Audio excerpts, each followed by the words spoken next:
শুভ দুপুরের শুভেচ্ছা জানিয়ে আজকে আবারও চলে এলাম রান্নাঘরে প্রত্যেক দিনের মতোই। আর আজকে আমি তৈরি করব ডিম দিয়ে সয়াবিনের রসা। তার জন্য দেখো কড়াইতে একটু সাদা তেল দিয়ে দিয়েছি, আর দিয়ে দেব সামান্য একটু পেঁয়াজ, দুটো পেঁয়াজ আর গোটা রসুন কয়েকটা, আর দিয়ে দেব কাঁচা লঙ্কা আর 3টে শুকনো লঙ্কা আর কয়েকটা কাজু বাদাম, আর দিয়ে দেবো একটু আদা কুচানো।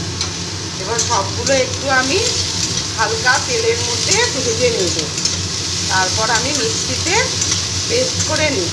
তোমরা পুরো ভিডিওটা দেখতে থাকো আমি এই সয়াবিন দিয়ে ডিম কষা কীভাবে রান্না করি।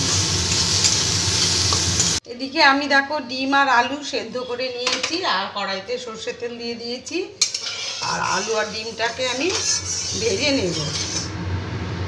আর সয়াবিনটাকেও আমি একটু সেদ্ধ করে নিয়েছি, সেদ্ধ করে রেখে দিয়েছি, আর ডিমগুলোকে আস্তে আস্তে আমি এবার ভেজে নিচ্ছি। ওই তেলে তেজপাতা গোটা গরম মশলা ফোড়ন দিলাম। ফোড়নটা একটু ভেজে নিয়ে আমি যে পেস্টটাকে তৈরি করে রেখেছিলাম সব কিছু দিয়ে পেঁয়াজ, তারপর কাজু বাদাম, রসুন, আদা, কাঁচা লঙ্কা, শুকনো লঙ্কা সব কিছু তেলের মধ্যে ভেজে নিয়ে আমি পেস্টটাকে তৈরি করে রেখেছিলাম সেই পেস্টটাকে দিয়ে দিলাম। একটু ভালো করে তেলের মধ্যে নেড়ে নিয়ে আমি একটা টমেটো পেস্ট করে রেখেছি, টমেটো পেস্টটাকে দিয়ে দিচ্ছি। আবার সব কিছু একসাথে মিলিয়ে নিচ্ছি।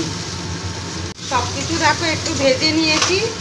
এবার দিয়ে দেব পরিমাণ মতো নুন, হলুদ, একটু লঙ্কার গুঁড়ো, একটু লঙ্কার গুঁড়ো না, ধনের গুঁড়ো আর জিরের গুঁড়ো, আর একটু চিনি, আর সামান্য একটু জল দিয়ে মশলাটাকে আমি কষিয়ে নেব ভালো করে।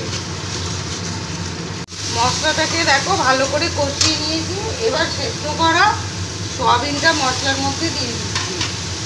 মশলার সাথে সয়াবিনটা একটু ভালো করে কষিয়ে নেব। সয়াবিনটা তেলে ভাজিনি, তাই মশলার সাথে একবারে কষিয়ে নিচ্ছি। ভাজাও হয়ে যাবে আবার কষানোও হয়ে যাবে। ডিমটাকে ভালো করে কষিয়ে নিয়েছি। এবার ভেজে রাখা ডিম আর আলুগুলো সব একসাথে দিয়ে দিচ্ছি। সব কিছু একসাথে কষিয়ে নেব। মশলার সাথে ডিমটা একটু কষিয়ে নিলে টেস্টটা খুব ভালো আসে, তাই আমি সবসময় ডিম রান্না করে মশলার সাথেই কষিয়ে নিই। সব কিছু ভালো করে দেখো কষানো হয়ে গেছে। এবার আমি পরিমাণ মতন জল দিয়ে দিচ্ছি। একটু মাখামাখাই করবো, আর ফুটে উঠবে, তারপরে রেডি হয়ে যাবে আমার ডিম সয়াবিনের রসা। মশলার গুঁড়ো ছড়িয়ে দিলাম, আর তৈরি হয়ে গেল আমার ডিম সয়াবিনের রসা। রেসিপিটা তোমাদের কেমন লাগলো একবার জানাবে। আর এইভাবে ডিম সয়াবিনের রসা তোমরা কে কে খেতে ভালোবাসো সেটাও একবার জানাবে। আর আমার মতো করে এইভাবে ডিম সয়াবিনের রসা একবার তোমরা করে দেখো, আশা করি তোমাদের খুবই ভালো লাগবে।